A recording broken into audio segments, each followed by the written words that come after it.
Ke informasi lain, Komisi 3 DPR resmi memilih Komisaris Jenderal Polisi Setio Budianto sebagai Ketua KPK untuk periode 2024-2029. Setio Budianto terpilih sebagai Ketua KPK melalui proses voting dalam rapat pleno Komisi 3 DPR kemarin. Direktur Penyidikan KPK ini terpilih sebagai ketua setelah memperoleh dukungan 45 suara. Setio akan memimpin KPK bersama 4 komisioner lainnya, yakni Johanis Tanak, Fitroh Rocayanto, Ibnu Basuki Widodo, dan Agus Joko Pramono.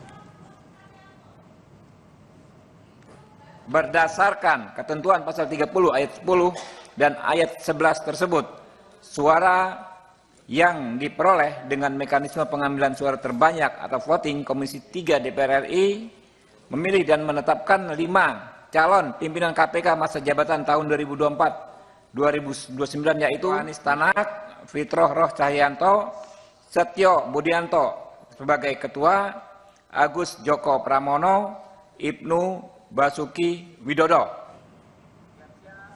Peneliti Pusat Kajian Anti Korupsi Universitas Gadjah Mada Yogyakarta atau PUKAD UGM, Zainur Rohman, mengkritik sosok calon pimpinan KPK yang didominasi dari institusi penegak hukum dan tidak ada unsur dari masyarakat dan akademisi.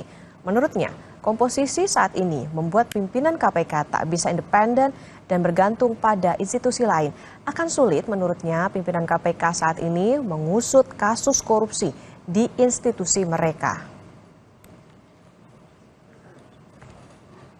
Nah, dengan komposisi 5 orang yang terdiri dari institusi penegak hukum dan auditor ini, maka kemungkinan KPK untuk dapat menangani korupsi di tempat asal institusi masing-masing pimpinan KPK terpilih ini kemudian akan menjadi dipertanyakan.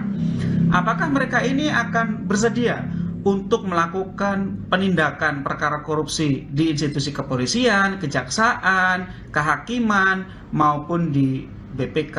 Padahal kita tahu institusi penegak hukum dan juga institusi audit ini adalah institusi-institusi yang selama ini masih belum bebas dari korupsi. Justru disinilah salah satu epicentrum dari korupsi. Serangan Israel ke kamp pengungsi Nusairat di Gaza Tengah menewaskan 15 orang. Informasi lengkapnya saudara usai jeda, tetaplah di Sapa Indonesia Pagi.